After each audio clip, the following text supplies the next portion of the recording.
Hello, I just wanted to come on here real quick and I need a prayer request. I got a prayer request because I'm in a financial situation right now, and I am praying that somebody can help me, or that I'm believing God to help me in this situation because I don't know the answer. I'm still homeless, still trying to figure out how to meet my financial situation right now. And so I'm just coming on here with a prayer request, and that just to say that if anybody feels led to help right now, it'd be greatly appreciated because I have no way to pay anything. Every time I get a job, I can't stay in the place where I'm at because of the situation that I'm under, just heavy persecution, and it's very difficult. And I'm not making excuses because I want to work, but I can't work when I can't take a shower, and I can't work when I can't have a safe place to sleep. It's just a very, very difficult, pressuring situation that I'm in, and I know that God's going to help me. So, but if I don't, at least try to put it out there. I mean, it's hard to get help if you don't. It's hard to receive help if you won't ask. So, I mean, I don't expect anybody to, but if there's anybody that feels moved or can help me, I would greatly appreciate it. I've got people bringing up stuff from 10 years ago trying to get me to pay stuff that, and saying they're going to put a warrant for my arrest if I don't pay it. So I'm sitting here, in this situation, and I don't know the way out. And they gave me a ticket. Well, first of all, they pulled me over. Well, let me get back to it. Okay, so I was trying to I had a job in another state. I was trying to make it, living in my car, and I just knew they were going to start. Well, first of all, a prophet told me that they were going to harass me. All right, so, and then they did. So, I mean, he already had seen it prior to it happening. But anyway, I was at a park, minding my own business, reading my Bible, not bothering anybody. And then this police officer comes and says, I'm sorry, but you're going to have to leave. And I'm like, what did I do wrong? It's a public park. And he's like, well, you're sitting in the back of your car. And I'm like, yeah, I live in my car, and it's more comfortable in the back than it is in the front. My seat hurts my back, and I've been, living in my car for so long that sometimes I like to sit in the back because it's more comfortable. And I said, but he goes, well, it looks like as if you're sleeping at the park. I said, but I'm not sleeping. When you came up, I was sitting, reading my Bible.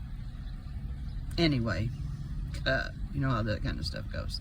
So, I mean, they're always right. So, I'm like, okay. So, after that encounter in the same county, I get off work and I pull out the parking lot. Now, mind you, I just got the job, right? I've been living in my car, homeless, completely destitute, not a penny to my name. So, if I don't have a penny to eat, I don't have a penny to pay my car insurance, okay? I mean, I'm sorry, but it's just the facts. If you can't eat, you're gonna choose food before anything else, right? I mean, that's just our human condition. We have to eat.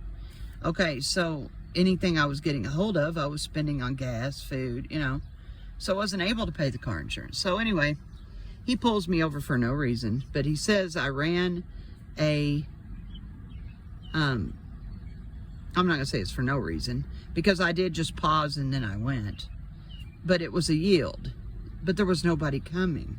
So usually when it was a stop sign, and I thought it was a yield. But what I'm saying is I did stop. I just didn't stop for long. I just, kind of. Anyway, he pulls me over and starts in, like asking for everything. So I give it to him. Like all my stuff's up to date, right? I mean, I went without just so I could pay my tax because I knew if I didn't, what would happen. So, because it's like they already have it in for me. I don't know why people have it in for me, but they do. So I'm sitting there reading my Bible at that park, and it starts there.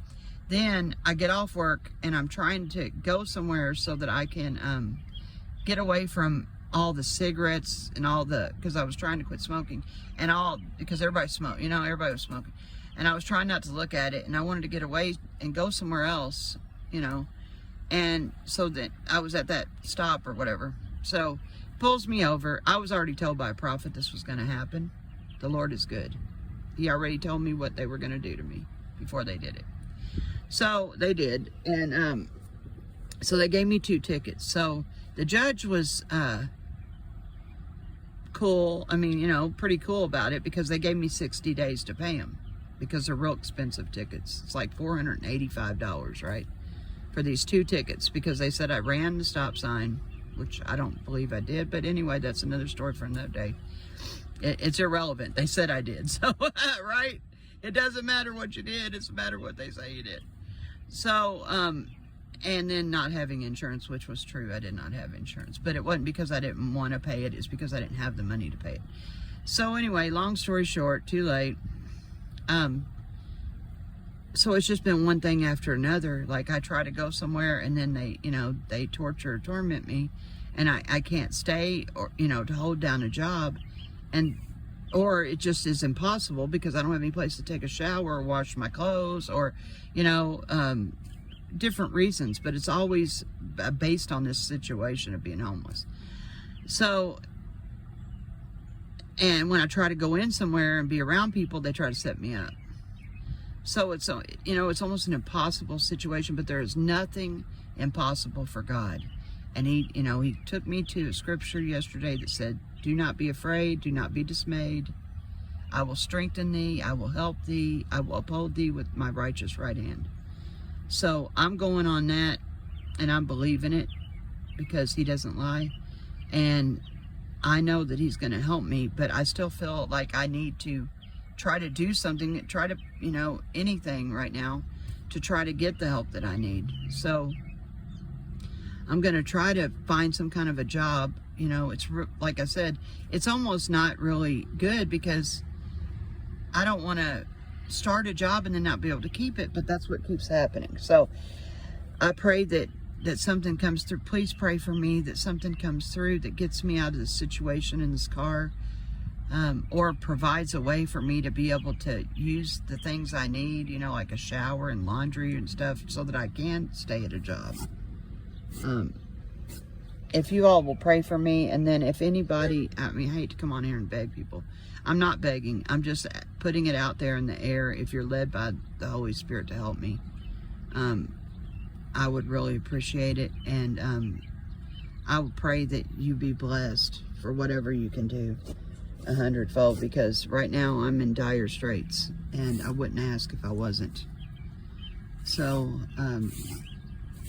if there's anybody that, you know, is able to, I know a lot of us are in the same type of situation. So if you can't, I understand completely, because I can't right now. I don't have anything to help anybody with either, besides my time and my love, my encouragement. But I understand that a lot of us are suffering right now financially. So, but if you do have it and you're led, I'll put the PayPal in my description box.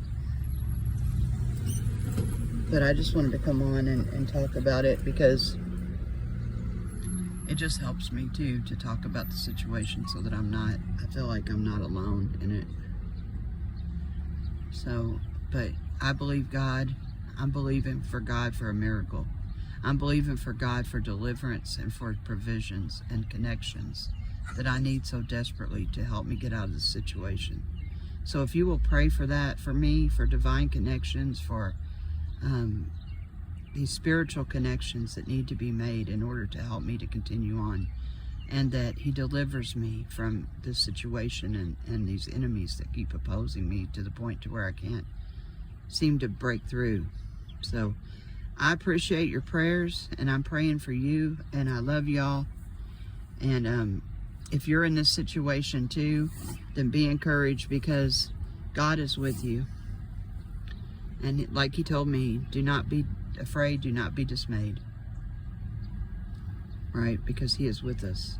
He will strengthen and help us. We're going to look to the hills from which comes our help. Our help comes from the Lord, the maker of heaven and earth. Right? It doesn't come from these people. It doesn't come from these systems. It comes from the Lord. So, but he does say, ask and you shall receive. So I ask him, and I'm going to put it out there in the air in case he wants to use somebody. So may the Lord bless you and keep you, and may his face shine upon you. May he lift his countenance upon you and give you his shalom peace. I love you guys. Talk later.